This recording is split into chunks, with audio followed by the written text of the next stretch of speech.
अस्सलाम वालेकुम प्यारे से viewers, welcome to my channel. उम्मीद करती हूँ कि आप सब खैरियत से होंगे। आज है कमेंट्स रिस्पॉन्स का डे, तो ये वीडियो आप लोगों के लिए भी इन्फॉर्मेटिव होने वाली है अगर आप मेरे चैनल पर न्यू हैं, क्योंकि इस वीडियो में बहुत से बैंक से रिलेटेड कॉमन क्वेश्चन ऐसे हैं जिनके बारे में आपको क्लैरिटी नहीं मिल पाती है और मेरी वीडियो देखने के बाद आपको क्लैरिटी मिल जाती है। तो बगैर टाइम को ज़ाया किए वीडियो को शुरू करते हैं। और अगर आप मेरे चैनल पर न्यू हैं तो जल्दी से चैनल को सब्सक्राइब कर लें ताकि मेरी आने वाली हर इन्फॉर्मेटिव वीडियो आप तक रिसीव हो सके। बैकग्राउंड में जो भी शोर आ रहा है काइंडली उसको इग्नोर कर दीजिएगा और अपने सवालों के जवाब पर गौर कीजिएगा।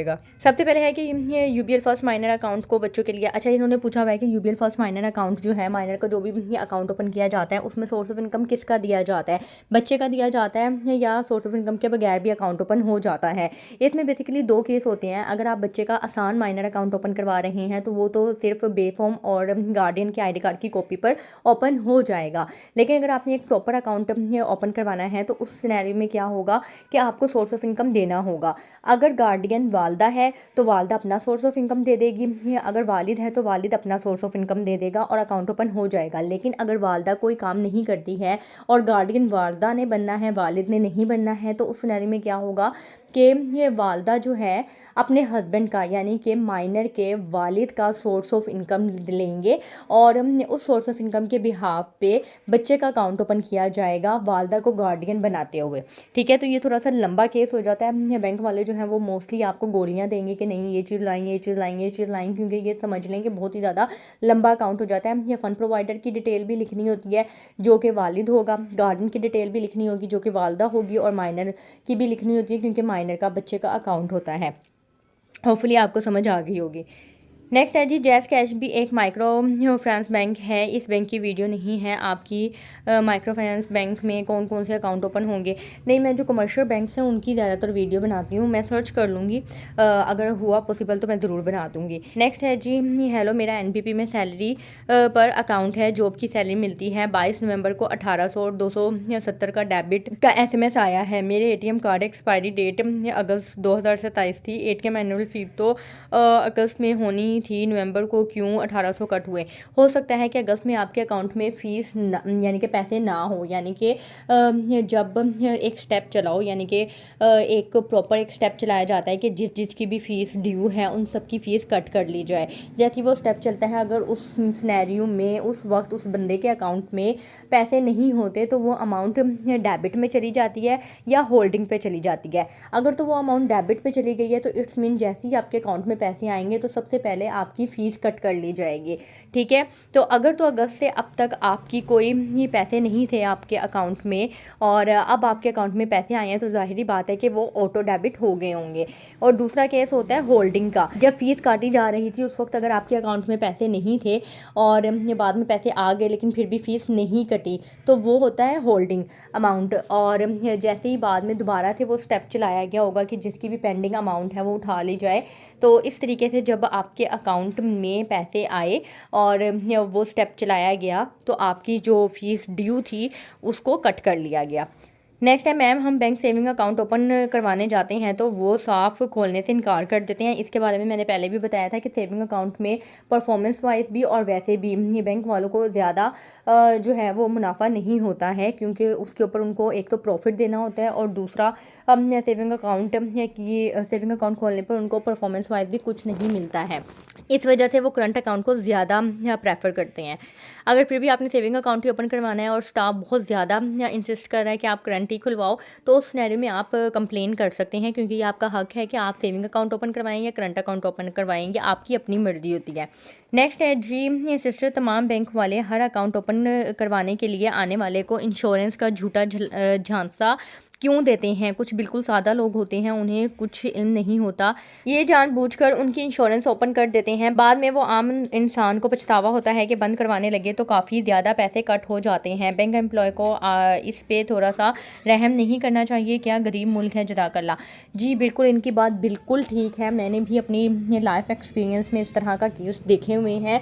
अच्छा, इसके बारे में मैं आपको एक सजेस्ट करूँगी कि आपने कभी भी ये इंश्योरेंस सेविंग प्लान्स कुछ नहीं करवाना करवाने हैं, क्योंकि ये कुछ नहीं होता। इसका फ़ायदा बेशक होता है, 100% होता है, लेकिन आप लोगों के मरने के बाद जो फ़ायदा हुआ उसमें आपको क्या फ़ायदा, क्योंकि ज़ाहिर बात है कि उसके बाद तो फिर हमें क्या पता कि किसको क्या मिलना है क्या नहीं मिलना, और रुसवाई होगी वो अलग।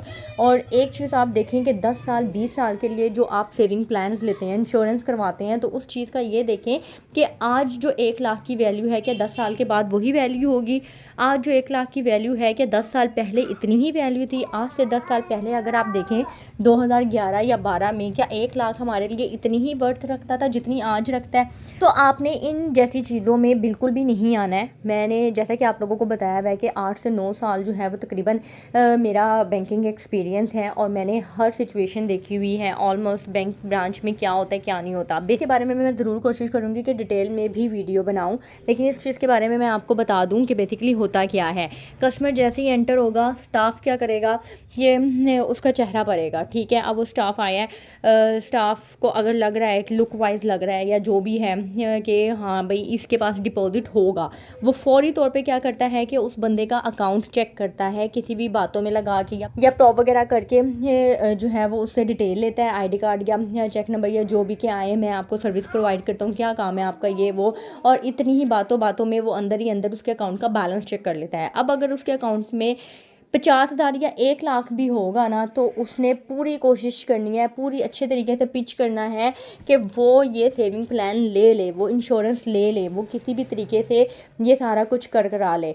जब वो ये चीज़ कर लेगा, सेविंग प्लान कर लेगा, तो उसमें क्या होगा कि बाद में उसको तो कमीशन मिल जाएगी, यानी कि जिस एजेंट ने इस चीज़ को करवाया है उसको तो कमीशन मिल जाएगी, लेकिन बाद में फिर वो बंदा ज़लील होता रहता है, क्योंकि उसको फ़ायदा होगा, ज़रूर होगा, लेकिन जैसे कि मैंने आपको बताया कि मरने के बाद फ़ायदा होगा, इतनी जल्दी नहीं होगा। और जो यंग एज वाले हैं अगर वो करवाते हैं तो उनको माइट भी कि हल्का फुल्का फ़ायदा हो जाए, लेकिन जो 40 साल 50 साल वाले लोग करवाते हैं उनको तो बिल्कुल भी इतना कोई ख़ास फ़ायदा नहीं होता है। तो आपने ये कोई भी सेविंग प्लान या इंश्योरेंस वगैरह कुछ भी बैंक वालों से नहीं लेना है और ना ही करना है।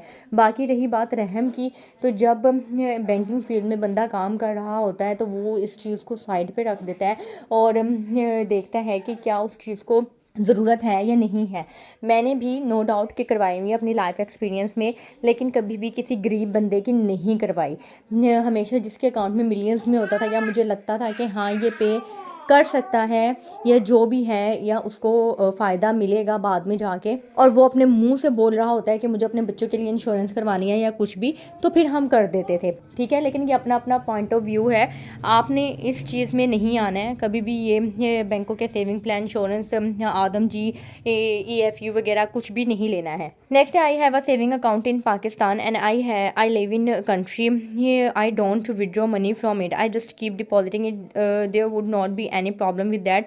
अच्छा, इनका कहना है कि मैं पाकिस्तान में मैंने सेविंग अकाउंट ओपन करवाया हुआ है, लेकिन मैं आउट ऑफ कंट्री होता हूँ, तो मैं सिर्फ और सिर्फ अपने अकाउंट में पैसे जमा करवाता रहता हूँ, उसमें विड्रॉ नहीं करता हूँ, तो कोई मसला तो नहीं होगा? बिल्कुल कोई मसला नहीं होगा, लेकिन आप एक दफ़ा कंफर्म करवा लें कि आपका अकाउंट एक्टिव ही है, क्योंकि अगर आपका अकाउंट डोरमेंट हुआ हुआ है या आर्जी तौर पे बंद हुआ हुआ है और आप पैसे भेजी जा रहे हैं, तो पैसे तो आते रहेंगे। जैसा कि मैंने आपको बताया कि अगर अकाउंट आपका आर्जी तौर पे बंद होता है तो उसमें क्रेडिट ट्रांजैक्शंस हो जाती हैं, यानी कि पैसे जमा हो जाते हैं लेकिन निकलते नहीं हैं। ऐसा ना हो कि आप कॉन्टीन्यूसली जो है वो उसमें ट्रांजैक्शंस करते रहें, पैसे भेजते रहें, और जब आप पाकिस्तान आए और आपको पता लगे कि वो अकाउंट तो आर्जी तौर पे बंद हुआ हुआ था और उसमें आपकी अमाउंट भी अच्छी खासी जमा हुई है, और फिर आपको उसको एक्टिव करवाने में अच्छा खासा टाइम लग जाएगा। तो ये चीज़ आप कंफर्म करवा लें कि क्या अकाउंट आपका एक्टिव है या बंद हुआ हुआ है। अगर तो आर्जी तौर पे बंद हुआ हुआ है तो फिलहाल आप ट्रांजैक्शंस रोक लें, लेकिन अगर आपका अकाउंट एक्टिव है तो फिर कोई मसला नहीं है, आप महीने बाद 2 महीने बाद लाजमी उसमें पैसे भेजते रहें ताकि वो अकाउंट आपका रनिंग में रहे और जैसे ही आप पाकिस्तान आए उस अकाउंट को यूटिलाइज़ कर लें। नेक्स्ट है, and I have not taken any money out of 3 year, I just keep getting paid out of it. अब इनका कहना है कि मैंने 3 सालों से उसमें से कोई भी अमाउंट नहीं निकलवाई है, मैं सिर्फ और सिर्फ अपने अकाउंट में पैसे क्रेडिट ही करवा रहा हूँ। तो जैसा कि मैंने आपको एक्सप्लेन किया वो चीज़ आप चेक कर लीजिएगा। Neither my number is active which I have registered with the bank, nor is my email active, I forgot both of these things. मेरा ईमेल नंबर और मोबाइल नंबर दोनों ही अकाउंट में अपडेट नहीं है और मैं भूल चुका हुआ हूँ। तो जैसे ही आप पाकिस्तान आएँ सबसे पहले आप अपना ईमेल एड्रेस ठीक है, और मोबाइल नंबर, ये दोनों चीज़ें आपने अपडेट करवानी है। अब तो 99% बैंक्स में व्हाट्सएप बैंकिंग की भी फैसिलिटी आ गई है और व्हाट्सएप जो है वो आप पाकिस्तानी नंबर पे भी अब्रॉड में चला सकते हैं। तो इस फैसिलिटी का आप फ़ायदा उठाते हुए अपना नंबर और ईमेल एड्रेस लाजमी जैसे ही आप पाकिस्तान आए तो अपडेट लाजमी करवा लीजिएगा। नेक्स्ट है, मेरा मतलब था कि जब हम बैंक में कोई भी डॉक्यूमेंट प्रोवाइड करते हैं तो बैंक वाले उस टाइम स्कैन करके हेड ऑफिस अपलोड करते हैं। तो फिज़िकली वो अपने पास ही हमारे डॉक्यूमेंट हमेशा हमेशा के लिए बैंक वाले रखते हैं या कुछ टाइम बाद उनको हेड ऑफिस में वो भिजवाए हुए होते हैं। जो बैंकों वाली गाड़ी होती है जो बैंक को कैश दे भी जाती है और ले भी जाती है, जो लोगों के एटीएम कार्ड चेकबुक भी बैंकों में देकर जाती है, इस गाड़ी को ब्रांच बैंक वाले फिज़िकली हमारे डॉक्यूमेंट दे देते हैं कि हेड ऑफिस में पहुंचा देते हैं। नहीं, ये आपके जो डॉक्यूमेंट्स हैं ना, जो हार्ड कॉपीज़ होती हैं वो आपकी जाती हैं टीसीएस के थ्रू। टीसीएस के थ्रू आपकी कंसर्न डिपार्टमेंट में साथ के साथ भेज दी जाती हैं जैसे कि आपका अकाउंट ओपन हो जाता है। उनका क्वेश्चन है कि अगर दो भाई इकट्ठे जॉइंट अकाउंट ओपन करवाते हैं तो उस सिनेरियो में अगर एक भाई जाके कहे कि मुझे पैसे चाहिए या किसी भी बहाने से, तो क्या वो ले सकता है या नहीं। तो जॉइंट अकाउंट इस तरह से जब ओपन करवाया जाता है तो उसमें सबसे पहले आपसे ऑपरेशनल इंस्ट्रक्शंस कंफर्म की जाती हैं कि ये अकाउंट दोनों ने मिलकर चलाना है या दोनों में से कोई भी चला सकता है, या क्या मीन के 4 ऑप्शन होती हैं, 3 से 4 ऑप्शन होती हैं कि किसी एक के साइन से ये अकाउंट चलना है या किसी दूसरे के साइन से चलना है, या दोनों जब तक साइन नहीं करेंगे तब तक कोई भी कैश विड्रॉ नहीं हो सकता।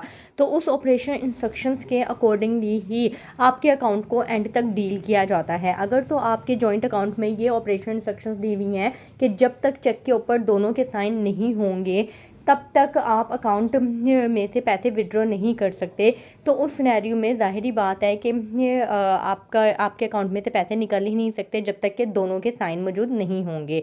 और अगर आपने ये इंस्ट्रक्शन दी हुई है कि किसी एक के जाने से भी कोई भी आए तो जो है वो पैसे मीन के वो अपने साइन करके पैसे निकलवा सकता है, तो फिर ज़ाहिरी बात है कि फिर तो बैंक वालों को कोई भी एतराज़ नहीं होगा, कोई भी जाके इसमें से पैसे निकलवा लेगा। नेक्स्ट है जी, फ़ंड प्रोवाइडर फैमिली मेम्बर में से कोई बन सकता है या फिर कोई फ्रेंड भी नहीं, सिर्फ फैमिली मेम्बर ही जो है वो आपका फ़ंड प्रोवाइडर हो सकता है।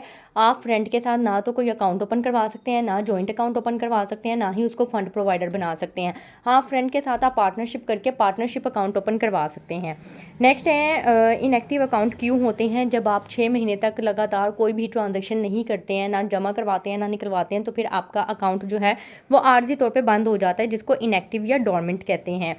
आपने 7-8 साल कैसे बैंक में काम किया है, आप मेरी इंट्रोडक्शन वीडियो देख लें जो मेरे चैनल के ऊपर सबसे पहली वीडियो है, वहाँ पे मेरी इंट्रोडक्शन वीडियो अवेलेबल है, वहाँ से चेक कर सकते हैं, उसमें मैंने सब कुछ बताया हुआ है।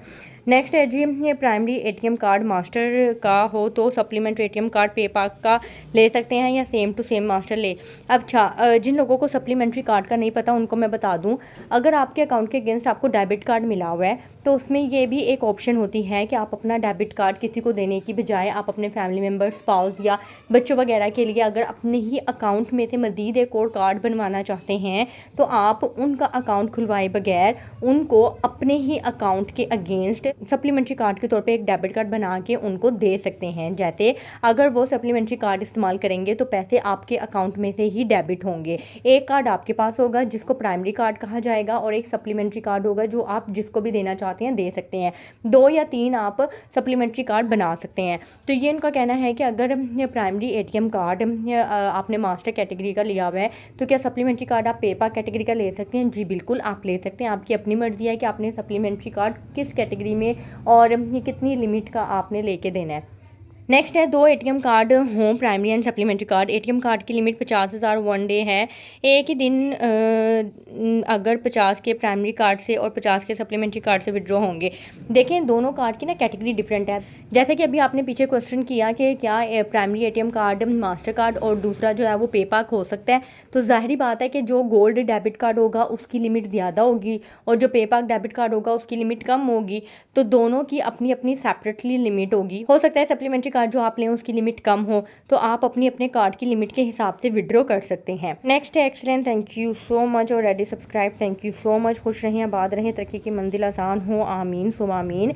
अकाउंट क्लोज़ होने के बाद अकाउंट क्लोजर लेटर कैसे मिलेगा बैंक से? अकाउंट क्लोज़ होने के बाद लेटर लेने की ज़रूरत नहीं है। अगर आप लेना चाहते हैं तो एनओसी होता है, नोटिस ऑफ क्लियरेंस, यानी कि उसमें क्या होता है कि वो आप अगर आप बहुत ज़्यादा इंसिस्ट करें तो शायद कि वो आपको बना के दे दें, वरना अकाउंट बंद होने के बाद आपको किसी भी किस्म का कोई लेटर या सर्टिफिकेट नहीं दिया जाता है। बस आपका अकाउंट बंद हो गया, वो आपको तसल्ली करवा देते हैं कि अकाउंट आपका कन्फर्म है, बंद हो गया हुआ है। मज़ीद आपने अगर तसल्ली करनी है तो आप हेल्पलाइन पे कॉल करके भी कंफर्म कर सकते हैं कि अकाउंट मेरा बंद हो गया या नहीं, क्योंकि वो लाइन रिकॉर्डेड होती है और उसके ऊपर मिलने वाली जो भी इंफॉर्मेशन होती है वो सही होती है। क्योंकि बैंक वाले सम टाइम होता है कि झूठ बोल देते हैं आपसे, लेकिन हेल्पलाइन के ऊपर आपसे झूठ नहीं बोला जाता। नेक्स्ट है जी, क्या इसमें टैक्स कट होता है? 1 लाख में कितने कटेंगे टैक्स? 35% कट होगा, बचेगा क्या? जी बिल्कुल, मिज़ान फर्स्ट वुमेन अकाउंट के ऊपर क्या आप पाकिस्तान के किसी भी बैंक में सेविंग अकाउंट ओपन करवाएंगे तो उस सेविंग अकाउंट के ऊपर मिलने वाले मुनाफे के ऊपर फाइलर को 15% टैक्स कट होगा और नॉन फाइलर को 35% यानी कि 35% टैक्स कट होगा, जो कि फाइलर की निस्बत डबल से भी ज़्यादा है। आप बिल्कुल सही फरमा रहे हैं कि बचता कुछ भी नहीं है, क्योंकि ऑलमोस्ट 50% तो टैक्स ही कट हो जाता है। तो ज़ाहिर बात है कि बचत नज़र नहीं आती। इसी वजह से मैं आप लोगों को सजेस्ट करती हूँ कि अगर आपने बहुत ज़्यादा अमाउंट सेविंग अकाउंट में इन्वेस्ट करवानी है और प्रॉफिट लेना है तो फिर आप फाइलर हो जाएं, क्योंकि इतना खर्चा फाइलर होने में नहीं आएगा जितना खर्चा जो है, यानी कि जितनी अमाउंट जो है वो आपकी नॉन फाइलर होते हुए 35% टैक्स के तौर पे कट हो जाएगी।